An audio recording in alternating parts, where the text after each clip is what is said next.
What's your best example of to do right? You sometimes have to do a little wrong.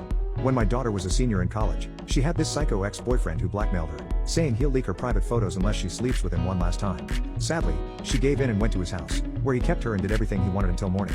I remember she was distraught the next day and even walked funny, and I still blame myself for not pressing harder when she said it was fine. As I'm sure you can guess, it turned out that sleeping with him once was not enough for this psycho. He began demanding it weekly, or else he'd leak her photos. I don't know exactly how many times she gave in, but I do remember seeing her get sadder and sadder over a few months. God, I blame myself so much. Thankfully, she finally got the courage to speak out.